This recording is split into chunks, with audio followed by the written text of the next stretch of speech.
All right. What up? Good afternoon, everyone. We are going live. We are about to do an amazing voter engagement slash civic engagement.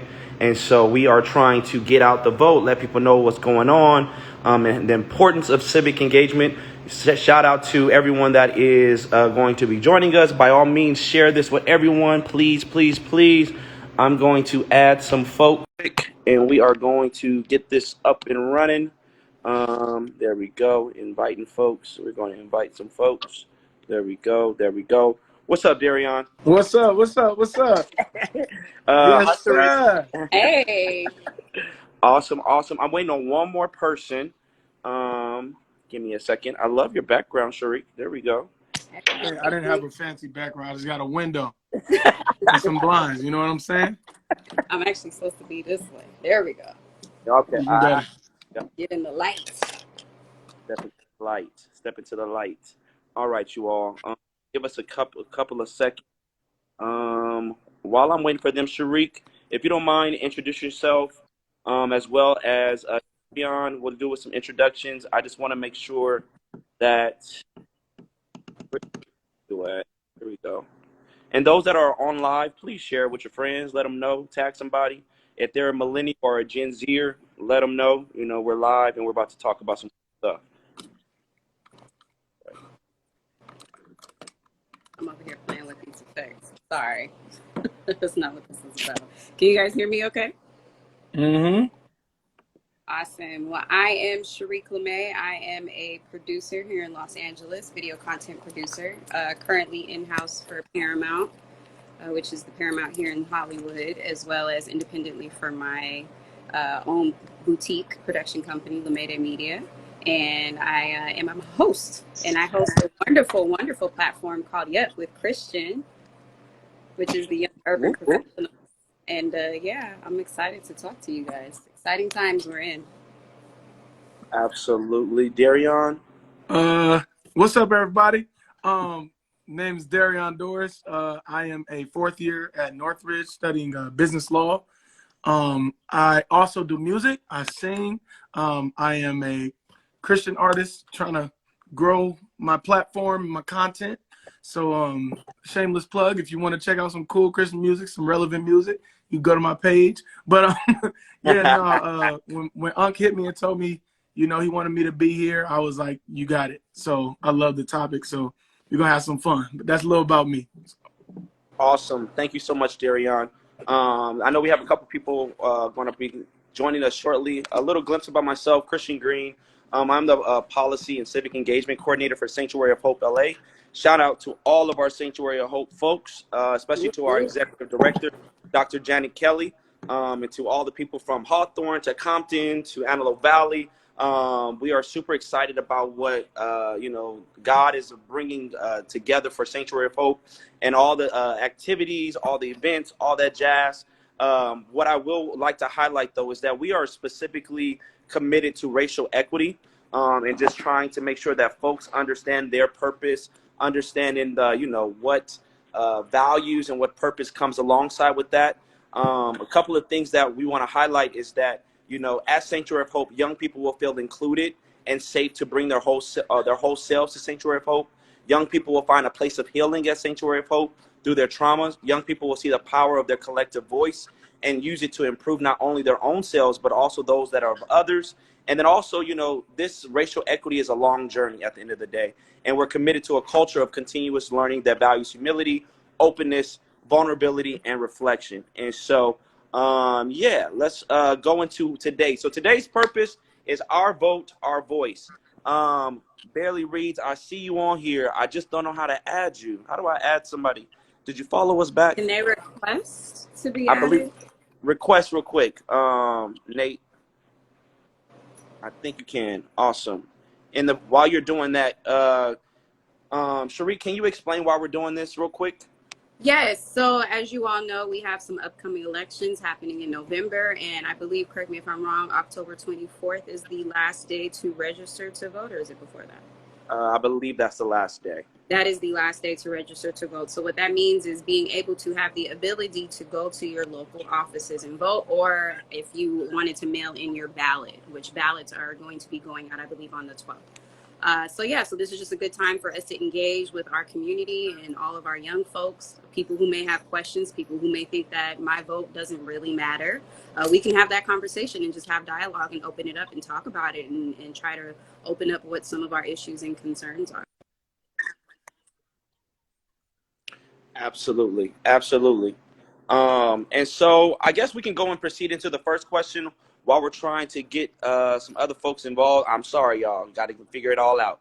Uh, and so We're gonna roll with it. you already know. Let's roll with Right. it. Please, again, share and let folks know that we're live. Thank you very, very, very much. So let's talk about civic engagement. You know, when we hear civic engagement, what is civic engagement? What is the purpose of us really getting engaged on a political level? All of us are talking about, you know, you have music careers, you have production. I'm a teacher, I'm a professor. You know, how do we merge all of our livelihoods into this civic engagement piece? So Darion, if you don't mind taking the lead at that, and then Sharik, and then I'll add some more to that. Okay. I feel like it's civic engagement. Why it's so important is because of the fact that people try and make it not important. Mm-hmm. And I think when a lot of times when there's power in something, people who don't want a certain type of people, or let me just be straight up, like Black people, to have engagement, because in engagement there's power. And when you have power and unity, it creates change. We've seen that in history. We've seen that through time with our ancestors, with our grandparents, with our great grandparents. You know what I mean? So that civic engagement is so important. Like you said, you're a professor. I do art. I do music. She does producing for shows. And what is so important in that engagement is we can each use our platforms as a bridge to create awareness, to create productivity, in the things that we need, the things that we are fighting for, social injustice, different things like that. It all starts with our engagement. Nothing starts unless you get up and get something done. So we have to be engaged to just begin a work. And when it comes to things being civic, like with our vote and whatnot, it's so important to vote there. And I don't want to go really long, but I'll just say our votes make a difference. I mean, you look at like people who have been in office. There's been a lot of people in office that have caused harm to the African American community or to the minority community in general. So not just African American, you got Hispanic American, all, you know, the whole nine. And when we come together and when we engage, it changes things. So that's what I'll say about that topic. Absolutely. I totally agree with you. I feel as though, you know, when I look at the definition of civic engagement, it means civic participation is any individual or group activity addressing issues of public concern. So when you're concerned about something, you may be surprised to find out or not that other people are also concerned. So what is the point in just having a concern and not speaking about it or not joining forces with other people to unify your efforts? So with civic engagement, it's important for us to, you know, protect it. What it says here, protect your public values. What are your values as a community of color, as a community based upon social economic values?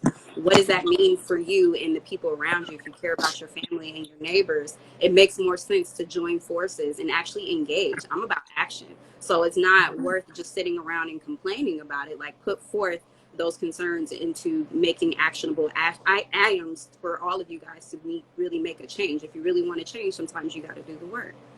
Come on. Absolutely. I think the key word that you hit right there was action. You know, a lot of people are always talking about doing this or doing that, or, you know, we have all these issues or complain about a lot of things, but don't necessarily put into action what is really necessary. And sometimes with the civic engagement, it can be a hard process because it's just like all these big words or all these different people or just different obstacles that are put into Black folks' ways, to be truthful, to really be engaged. And, you know, and that the service really talks about like making a sense of your own personal ownership, right? And owning your own role as a citizen. We have to own our role as a citizen in making our society better at the end of the day, you know? If we see the streets messed up, then we need to go to city council. If we have an issue with homelessness, we need to be going to LASA or something. Or if we're having an issue with trash or anything, you can be engaged locally, state, and federal. So, we can talk about that as well. But we have our different municipalities. There we go. Municipalities. Right. Come on. Come on. There we go. We can get it. You got it. We have the different roles of government. And the real purpose for us doing this is getting our Gen Zers, if that's a word, our Gen Z folks, as well as millennials engaged. We have to get us to vote. But also get us up there into these conversations like this on this Instagram Live, on these different series, and really getting our friends and colleagues. I know people, Sharik know people. Darian, you have access to a different a different age group, and Sharik has a different age group or different demographic, and same thing for myself. So it's about us coming together and really producing that. And so my question, Sharik, why or where are the youth during this process? Why is it like the millennials or Gen Zers, I don't want to say don't care, but where are they? Why are they not involved or engaged? Let's start with that. Well, I can't speak for Gen Z because I'm like a bona fide millennial over here. But in terms of what I think is happening, I think we're at the precipice of us arming ourselves with a lot of knowledge. A lot of us are really educating ourselves and researching the truth, honestly, and what that looks like for Black people. What has historically politics done for us? In all honesty, a lot of us millennials don't trust politics. Mm-hmm. Hi.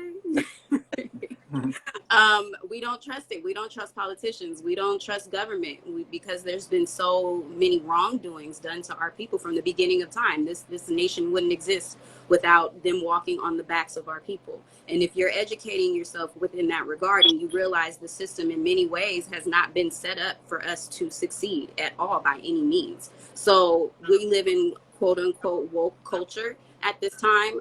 But what I would like to say is that I think we're just educating ourselves and we're understanding how things really, really, really work. And so having the knowledge is good. Understanding how things work is good. But like I said, I'm all about action. So what can we do with this knowledge and with this education that we're arming ourselves with in order for us to better put ourselves and our peers in positions to be able to change the status quo? If you don't like that we have delegates and super delegates, then what can we do to get rid of this system? Because we know that it does not work. We know popular vote, for example, does not quite matter when it comes to a presidential election. So what can we do on a localized level within these municipalities that you spoke about in order to get people to get rid of this system that has not benefited us in any way? So I think that's kind of where we are right now. And I think a lot of millennials and potentially Gen Zers are just in this conundrum of feeling like we've been wrong for so long, this hasn't benefited us. But at the same time, I think we need to come together and work on that civic engagement piece and really not just complain, but put forth action. Absolutely. Absolutely. Before Darian goes, we have another guest that joined us. Nathaniel, can you introduce yourself, what you do? If you want to go into the question of where are the youth and why don't millennials or Gen Zers folk care about civic engagement, and then we'll go to Darian. Okay? Hello, salutations. My name is Nathaniel, Sanctuary of Hope, one of the participants of Sanctuary of Hope, youth organizer. When it comes to youth engagement, I agree with, my apologies, I don't know your name. Sharik. Yeah, I agree with Ms. Sharik when it comes to we're at this space where we have identified a lot of the wrongs in the system, and it's really to the point that we do think that it hasn't benefited us. There's a lot of the push when it comes to statistics, whenever it comes to the conversations about this whole system. A lot of the time we're pushing, okay, statistically, this has not benefited us. Those are the lot of conversations we are having, and a lot of youth also don't know where to start. There's a lot of misconceptions whenever it comes to engagement in this, that a lot of youth believe that, okay, whenever it comes to voting, it's either we're voting for mayor, we're voting for the president and we're voting for governor. A lot of people believe that it's just that. There's not a lot of other branches in the system. And it's really like when we have youth engagement, we need to expose them that, okay, the system is a little more complex and there's a lot of other powers that come to be. Like when we were on the trip to DC, I forgot what her role was, but she was explaining to me when it comes to the mayor system, we need to understand that there's a thing called a strong mayor and a weak mayor. We don't learn those type of things, and we just think, okay, it's mayor. But yeah, that's where a lot of the youth stand. We're not as exposed to how complex the system is, or what positions affect us in certain ways, things like that. Mm-hmm. And that's Darian, you They said a lot of it. I'll just say this because I'm 20, so I'll say it from my young perspective and my peers. A lot of times people just find comfort in voicing their opinions on social media and just leaving it at that. mm-hmm. And the reason why people don't vote is because it's easier to just tell people how you feel on Twitter about whoever is running in elections and just leaving it there. You don't got to do all the making of decisions. Some people don't like making hard decisions. So they get on social media and say, I don't like this person. They do this, they do that. And they listen to whatever, whatever's being pushed. And that's enough for them. You know what I mean? Like, it's just kind of like the youth has become like hyper blog. You know what I mean? Like everyone just wants to blog about it, not necessarily put action to it. So we just got to get out of that sense of, if I type it on Twitter, then you know where I stand. I don't got to do the rest. You know what I mean? Like, it's kind of like we just say it to our peers of who we want to vote for, or what kind of reform we want, or what kind of change we want, but we don't put action on it because that takes too much work. And with the way things are going, we are a little more lazy. You know what I mean? We don't necessarily want to get up and do the sweat and the tears that grandma and grandpa would go ham for, unless it's something really dramatic like George Floyd or something of that nature. But when it comes to trying to prevent, we're not proactive, and we like to react, not be proactive. But if we can find a way to be proactive, then things will start to change. But I guess to answer the question, I would say it's just the presence of social media being such an outlet that people don't feel the need to vote. They're like, where I stand. Mm-hmm. I'll say it on social media. So that's just something I would say. So with the times, because we are moving towards social media, can social media be a form of, is that what you're saying, or is it a positive or is it a negative? I think it has its positives and its negatives. Because it's important for us to okay, let me use an example. I was a part of Highland High School when there was a shooting on campus. And I remember getting a hit up, or like we were getting blew up on our phones. Hey, do you where you at? What's going on? What are you doing? Like, are you safe? Blah, blah, blah. And one thing that was going out a lot is people was like, I heard it was 20 people dead. I heard it was 15 people dead. I heard 10 people got shot. I heard there's 3 shooters. I heard there's 1 shooter. I heard he's on the roof. I heard he's in the field. Like, it was all this craziness going on, right? And it was only one person that actually got injured. No one was killed, thank God. And the shooter was captured quickly at Avance. But it was just so crazy how one person tweeting something that they heard, it got so far as to, like, even the news was saying a possible this amount killed and this, that. So I'm sorry to be more, I don't mean to bring up such a, but the point is, sometimes social media can be misleading. So that's the negative part of it. Sometimes, I don't want to use fake. We know who uses the word fake news. Sometimes misrepresentation can be put on the front because it makes better news. So I would say that's one thing for social media. But the pro is we have the power to push the right narrative on social media. And we've seen the power of when the right narrative is pushed and the truth is out, it like people can't help but react and make change to it. So it's a pro and a con. It's a good, has its good and its bad. So.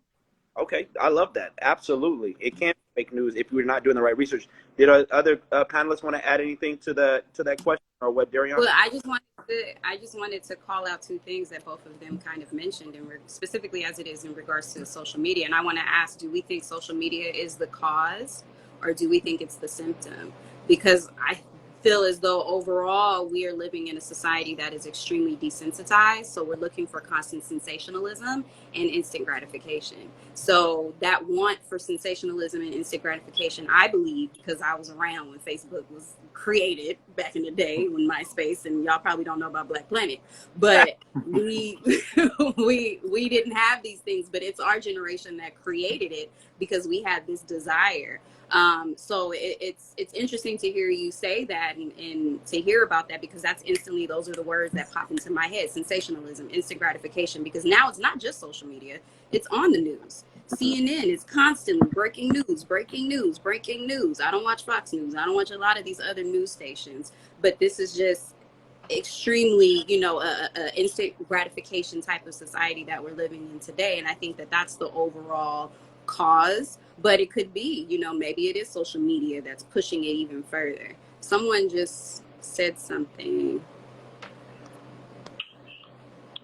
Oh, okay. Can I read a comment that Yeah, somebody put?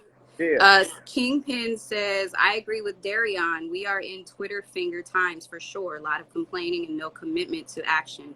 However, like Sharik said, there is a deeply rooted distrust for all levels of government. Absolutely. Absolutely. I wish I could see the comments. Unfortunately, mine ain't updating, so. Oh, no. Yeah. Nathaniel, did you want to add anything? No, I feel like both of them covered everything that I was thinking about.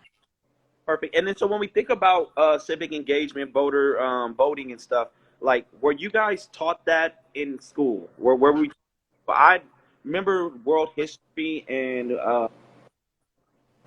dang, what was the other civic? Civics, yeah. It didn't add no value to Social studies. those classes. My question is, did you learn about voting in school? Did your families talk to you, or your loved ones talk to you about voting or civic engagement? The role of government while you were growing up into, did that make any type of effect on where you're at now? Daniel and Darian. It was really brief. We had certain classes. There were, the debate teams. They were always small, and I don't think a lot of funding went into them as well. So majority of the time, they ended by one semester or anything like that. But other than that, really, I think growing up, if there was something related to voting, it was like, okay, what was one phrase? I'm thinking this one phrase. Okay, there was this debate against all the uncles and whatnot. They would say, oh, the Democrats aren't doing anything for the black folks. Don't vote Democrat. And then there was, the other group, they're saying, well, we're not trying to really assimilate or integrate with the white man's thinking. Don't vote Republican. That's all they're really thinking. They're not really benefiting us. It was like back and forth, and it would end in, okay, we're not voting either way because in the end of the day, it's not going to help us. That was really what was pushed to me growing up. Thank you. In my case, I would say I was definitely encouraged to vote at home. My parents definitely taught me it's important to vote because, and I wouldn't say necessarily, and I feel like this is in a lot of black homes. It wasn't necessarily for the fact of, and I mean, my parents told me the importance of you vote so that you can see like what president you want in office or what like legislations you want passed and whatnot. But I think was prevalent, like was really in the black community, was you vote because your mama fought for it. Like it was different things like that. Like I think that's where the accent is between like our counterparts, like a Caucasian person voting. They like we're told to vote because of the endearment, you know what I mean, or the what our ancestors did for it, you know what I mean. So I think while that's a beautiful thing, we have to make sure that we mix it properly with what exactly we're doing when we vote. So it's not necessarily just for the ancestral pride of knowing we can vote now, or taking the freedom that we were given. It's also like, okay, to make change, right? So I would say that at home, yeah, was taught to vote. And it took a while. When I got older, I learned about the actual ins and outs of what I do, what my vote is for and what it's needed for, instead of just like, vote because your great grandmama walked for it or marched for it. And it's a beautiful thing. And while we honor that, we got to remember what we're doing when we vote. We're not just putting a name down for anything. You know what I mean? So I have a question. And this is kind of to piggyback off of some of what both of you guys had asked. In conjunction with your answers that you just gave, do you feel as though at any point in time you were asked to maybe engage in terms of researching what you were voting for? Or do you feel as though what you were supposed to be voting for was imposed upon you? Case in point, vote Democrat because we're Black and you have to vote Democrat. Vote for this proposition because this is for whatever pertaining specifically to our community and our culture. Were you ever given the information or the know-how to be able to go and read and learn up on your own why you're voting for whatever proposition or whatever party member? Go ahead. Go. And Whichever then one. Darian? yeah, I was like, I don't want to overtalk. You can go first. Yeah, I'm still thinking on that. Oh, okay. Yeah, no, that's a good question. I would say, yeah, when I was, so let me go back to when I couldn't vote. So when I was younger, you always just voted on what mama and daddy said. You went to school saying like, who you want to be president, you know what I mean? And you, especially like when Obama was in office, it didn't matter what he was saying. We wanted a Black person in office, right? Mm-hmm. So like for those things, yeah, like it was history, and it was more so like, like we're voting because we want, a man, like a Black man to be in office to let the generations know. So I would say that's an example of what you were saying, like voting based on like what you were taught, or like what, I wouldn't say imposed. I feel like sometimes people have a negative connotation with that, but is what I wouldn't say instilled either. Yeah, kind of what you were taught. So people tell you to do it because of the incredible thing that would be achieved if you vote for Obama. But I wasn't like, okay, let me go look at the, what is his stance? Like, let me find his statement and read it, and like, let me see what he wants to do with the economy. No, I wasn't that. Now, when I voted, coming the last term, yeah, I actually looked into it, because I was like, it's a lot being said, it's a lot going on, that if I'm not finna just take everyone's word, because I'm hearing this from this side and this from that side. So let me go and sit down. So I would say when I got older and it was really time for me to start voting, my family definitely told me like, hey, don't vote because I'm voting for whoever. You do your research. You go for who you think is suitable to be in seats of office, not just presidency, but even down to the city. So, yeah, I guess that would be my answer to you. Yeah, great answer. I want to add something to that, because like I was raised with my grandparents, my grandma and stuff, and they didn't really teach us about voting or researching and stuff like that. I think it got later into my older age to where I was like, okay, well, let me get a little bit more politically involved and civically involved. I think, when teenagers are getting into that voting age, they're trying to make money, they're trying to make life decisions, trying to go to college. Last thing they're thinking about is a ballot measure or a proposition, let alone trying to read the proposition and the language within the proposition.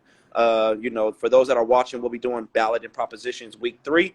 So join us for that, because it is kind of hard and it's a lot of language. And sometimes the words are hard to, it's like coding messages within the whole ballots and measures and stuff, or with different platforms. And people don't really know how to do that. And yes, we have a website, but how many times do we actually go and visit that candidate's website? Like he said, Obama's message, what was it? Hope we can win? No, what was it? Yeah, hope. That's what everybody knew. Hope. Why you vote for Yes, Obama? we can, or something? Yes, we can. Yeah. Yes, we can. There it is. But you know, we hear the slogans, but we don't know the measures or the what is it, the priorities or the platforms that one really is pushing. And so, you know, this is what we're trying to do with this series, is really get folks engaged to read for themselves. You know, a lot of people do voter guides and all this other jazz, so we can try to make it as quick as possible. There's so many things that we have 24 hours in a day, and it's sometimes, you know, people just don't want to read sometimes, and so we try to make it easier for folks. Nathaniel, did you want to add anything? I agree with what Ariel said. Really, when researching it was only for like amendments or anything like certain teachers would say, okay, I want you to watch their debate. I want you to read into their stances.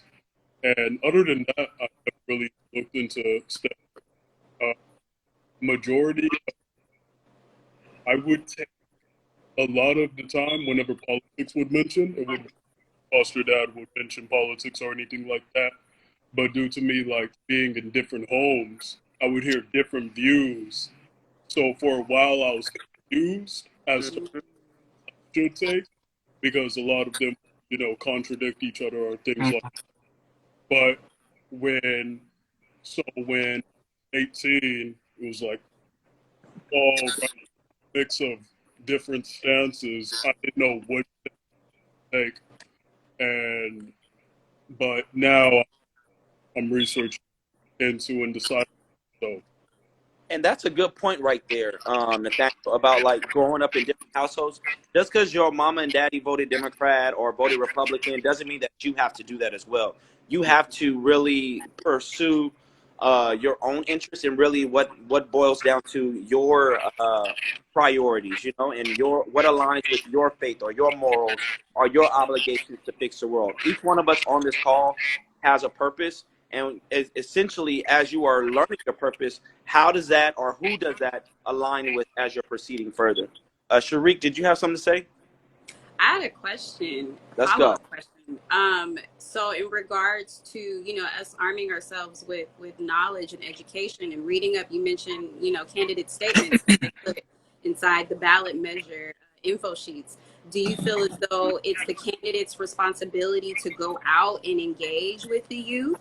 And if so, because I notice a lot of times when they do that, so for example, Biden did an interview with Cardi B, sometimes they're looked at as being inauthentic. So how do you not graze that line of inauthenticity but still trying to reach the youth where they can be engaged? Because I do feel like, okay, that was kind of corny, you know, like, was that necessary? Are you really doing this for authentic purposes, or are you just pandering for my vote? So how do you guys feel about that? I went first last time. I'm gonna let you have this one. there's Youth for Bass, which is Bass's youth team. How they engage with youth and everything, they create the slogans and all of that. So it's really authentic.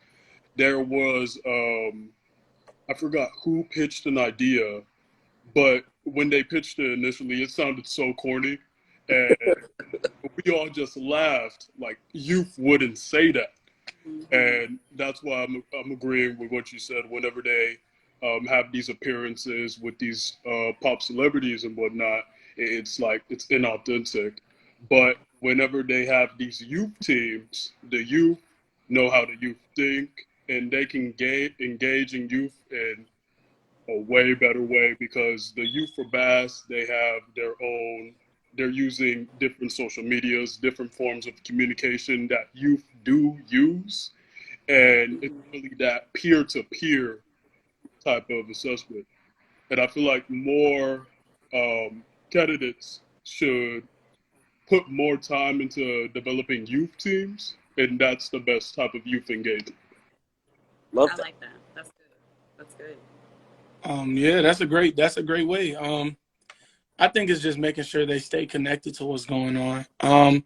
These days people can spot a fake from afar, and it's not, you know what I mean? It's not, people aren't going to really just let you have it. They're going to call you out. So Mm-hmm. it's about making sure you have people around you that's, well, these candidates or whatnot have people around them that are still understanding what the language of the day is, what the language of the generation is. I mean, have some young people around you. If everybody on your team is 50 and 60 and 70, no disrespect, but you know what I'm saying? Like, you don't know what's going on. So you got to know, you know what I mean? Know how to reach them through, you know, like you said, the slogans and whatnot, and the way that they were doing it. You know, that's ways that you should do it. You should go about making things relevant. So is more youth engaged on TikTok? Like for me, we was going to do a Facebook series, but I know that young people are not on do Facebook. you know what I'm saying?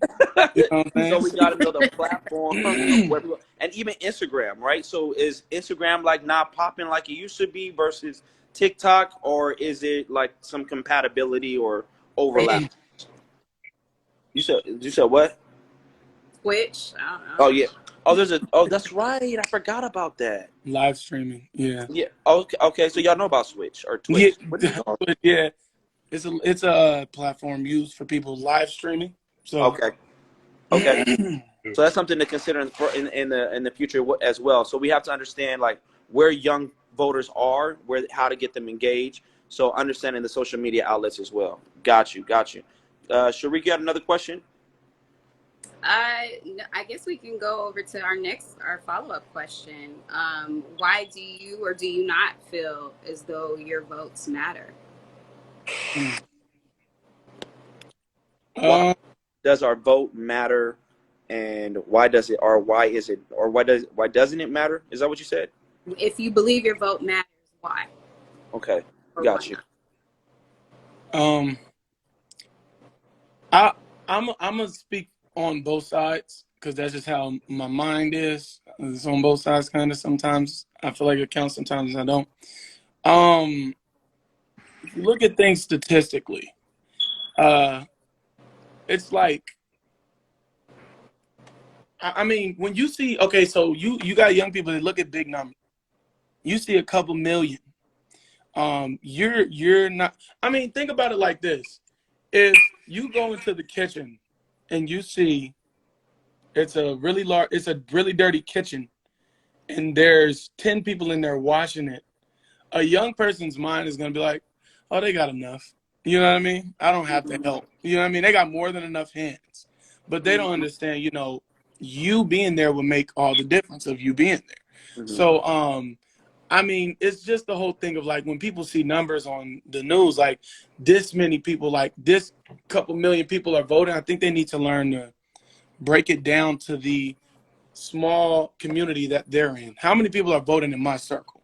Mm-hmm. So if I go and ask my friend, like, "Hey, bro, did you vote?" No. And you ask the majority of your friends and all of them aren't voting, then maybe you should say, okay, let me vote, you know what I mean, on behalf of at least me and the people that ain't voting. So I think we got to stop looking at the big numbers, the really big numbers, and focus on what matters is where we stand. Use your freedom to vote. Go to the poll and vote. Use that freedom that you have because it's not necessarily just for you, but it's also for when, if something does go bad and someone says, well, did you vote? You know what I mean? Because we can't be marching in the streets and not voting Mm-hmm. because we're defeating the purpose. Mm-hmm. So when we're out there marching and want to reform, but you ask how many people voted and only a few raised their hand, you know what I mean? You're going to keep marching. So let's start doing some stuff that is going to avoid that. On the other hand, I can see, yeah, seeing big numbers instantly makes you feel like you're not needed.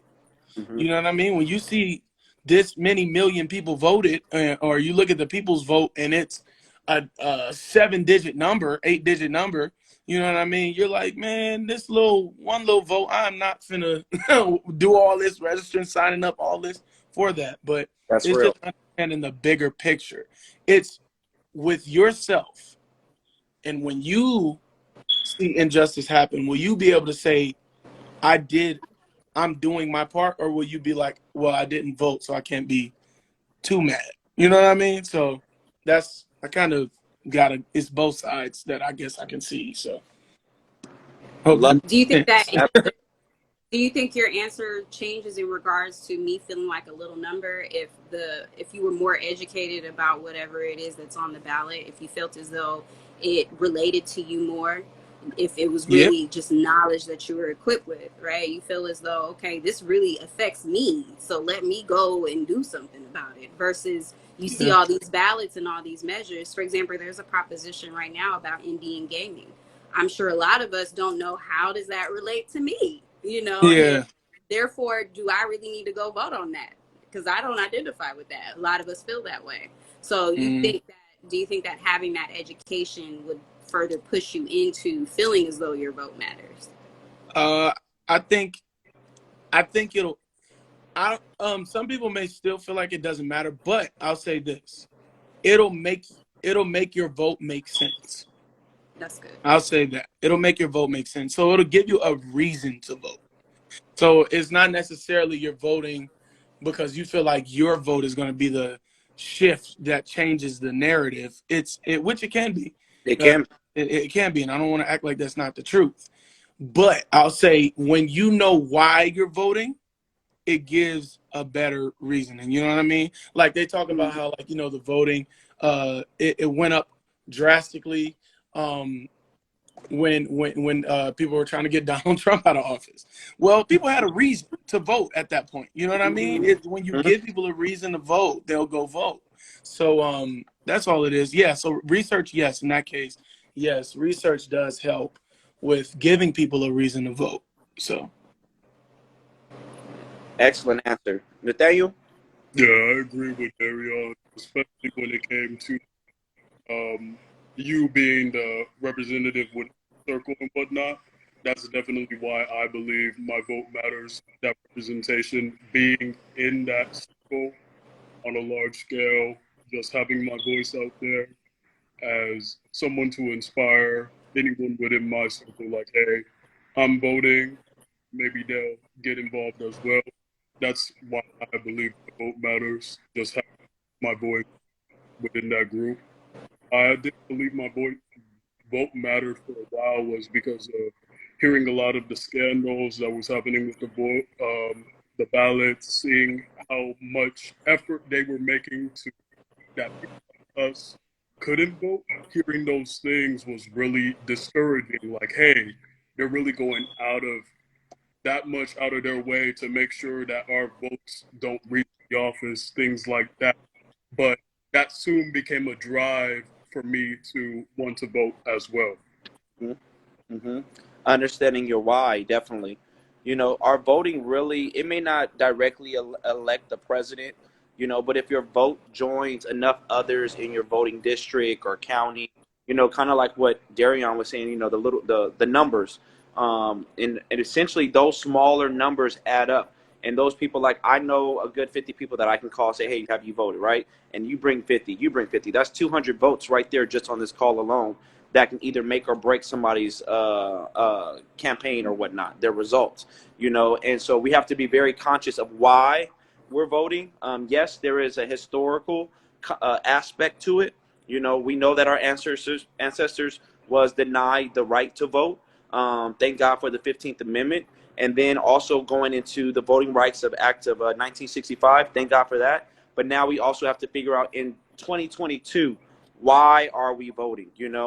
There's different issues that we are all probably passionate about or concerned with, and that should be the reason of why we are doing the things that we're doing. That's why Sanctuary of Hope is so adamant about getting resources for foster youth or Tay youth or homelessness. We're trying to combat all these different issues, on variety of levels, from the state, the local, and the federal.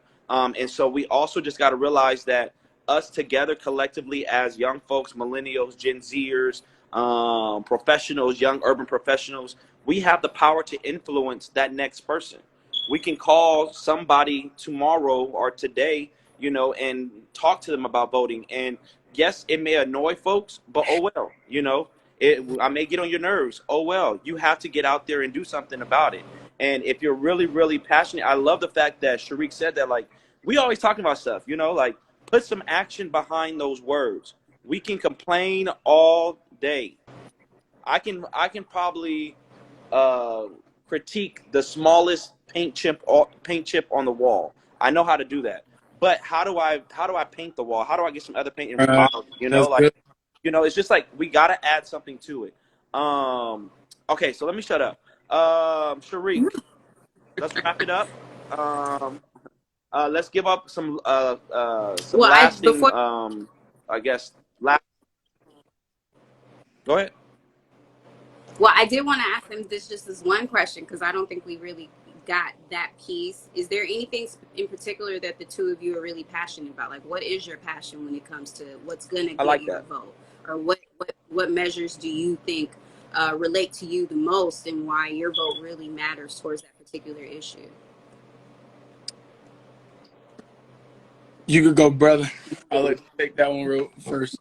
For me, seeing how much control that officials have over a lot of things that resonate me regarding my background, you know, foster youth, SOHLA, things like that. Just realizing the control that they have, the bills that have been passed, and just being over back at DC, we were over at Karen Bass's office. We met with Cortez, and he was the representative and the head of the foster youth committee and whatnot. Just realizing that my vote has the power to become a person within those rooms, and just realizing that my vote has the ability to change a lot of these issues that they're not even seeing as issues. And if they aren't addressed through my vote, if I don't engage with these things, it will only be seen through their perspective as how they view foster care, as how they view homelessness. Mm-hmm. If they want to solve the issues, it will always be led to them and there will never be change. Do I'm seeing like how Congresswoman Karen Bass, how she solves a lot of the foster youth issues that allows kids to not have to experience a lot of the oppressions that the system had when I was in the system, the foster system.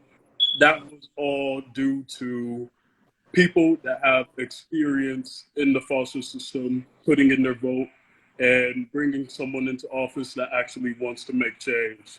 Knowing that my vote has that power allows me to want to vote, things like that. Love That's that. beautiful. Yeah.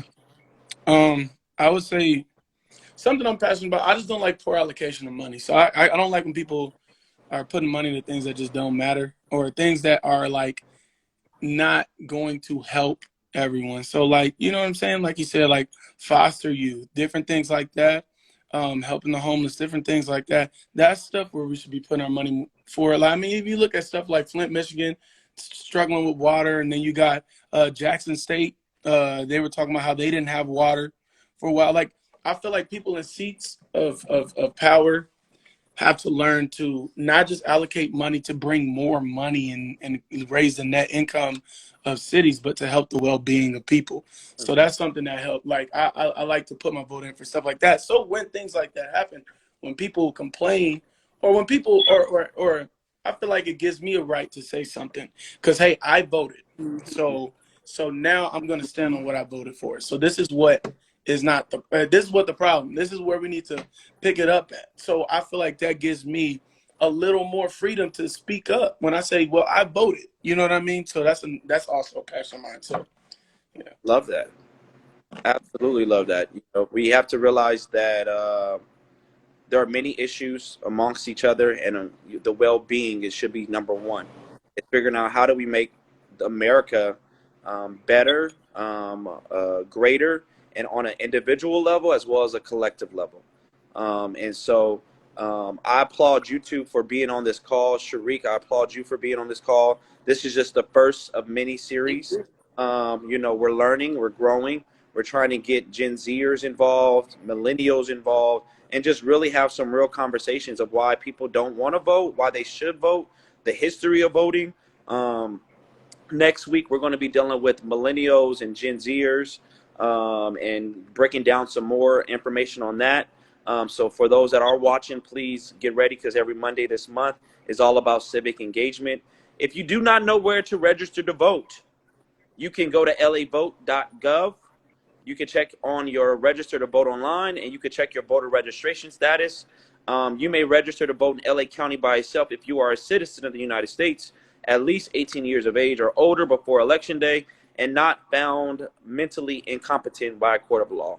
So please go register to vote, and get online and do that. Let's do some wrap up comments. Encourage folks on why they should vote, or just how they can reach you or how they can get in contact with you. I'll start it off and then end off with Sharik. Myself, Darion, Nathan, and then Sharik. Again, thank you all for joining. Christian Green. Join us. You can follow me on Instagram, Christian423. And the purpose of today, like I stated, is for us to just really have these conversations with our millennials and our Gen Zers to understand the purpose and the reasoning behind the power of the vote.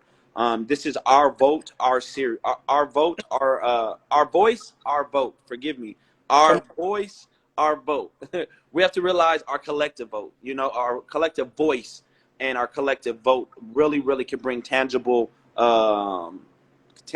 items, tangible solutions. All these different promises that elected officials promise us, we have the power to hold them accountable. Just understand that on wherever side you want to go, but just become more civically engaged is the purpose of this. And get ready, because voting is happening. November is the month. The ballots should be dropping next week, so expect to see your ballot in the mail. And start as soon as you get the ballot. Do some research and go mail it back in. You don't even got to pay for your postage. So just go mail that bad boy in so we can count your vote. Okay, that's my last words. Love you all, and we'll see you next Monday. Darion, Nathaniel, then Sharik. So my Instagram is Darion_Doris. If you want to hit me with some questions, I'll try my best to answer them. Christian423 will probably be the best. Y'all probably too. I know Unc more, but vote. I'll say vote, because why not? So you want to vote. You want to be able to say that you did your part. You want to be able to say that, so that when you do want to stand against something, you have the right to say, I voted, so this is what I believe. So that's what I'll say. So go ahead, get out there and vote. Love that. Nathaniel Patterson, what for contacting me, you can contact me through my social, Barely Reads. In regards to voting grants us a seat at the table. Voting puts us in these spaces. Our voices are being heard through the vote. Even if collectively our vote doesn't bring about what we want, it's still within the articles. This percent of people still voted that. People are actively progressively seeing that, hey, people care about this, and eventually it will bring about change. So that's why I encourage everyone to vote, because it allows our voice to be heard and progressively. Nice. Both of y'all. What I'm gonna say, y'all, gas prices are high as hell. Just straight up, rent is super high. Inflation is killing the kid. People walking around shooting up schools. COVID, preventable disease or whatever you want to call it, shut us down for 2 years. Imagine what we can do moving forward to prevent these catastrophes. It's not enough to just watch it on TV and be entertained. This is real life.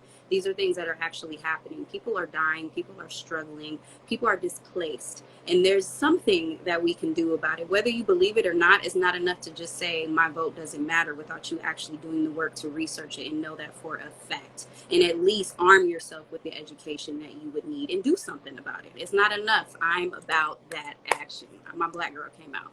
But yes, so I thank all of you on here. I feel like talking to some Gen Zers, I have a little bit more knowledge in terms of what you all are thinking and what you're interpreting in terms of this crazy world and the nature of politics. So I thank you guys, and I'm just excited to see what happens next. So thank you. Awesome. All right, y'all. See y'all next week. Have a great day. Thank you all for joining. Sharik, Thank you for being my lovely co-host as always. And thank you, Of Darian, course, and thank thank you, Nathaniel. you. Yeah. All right, Yeah. peace. All right. Go out and vote. Bye. All right. Yes. Be great. Yes.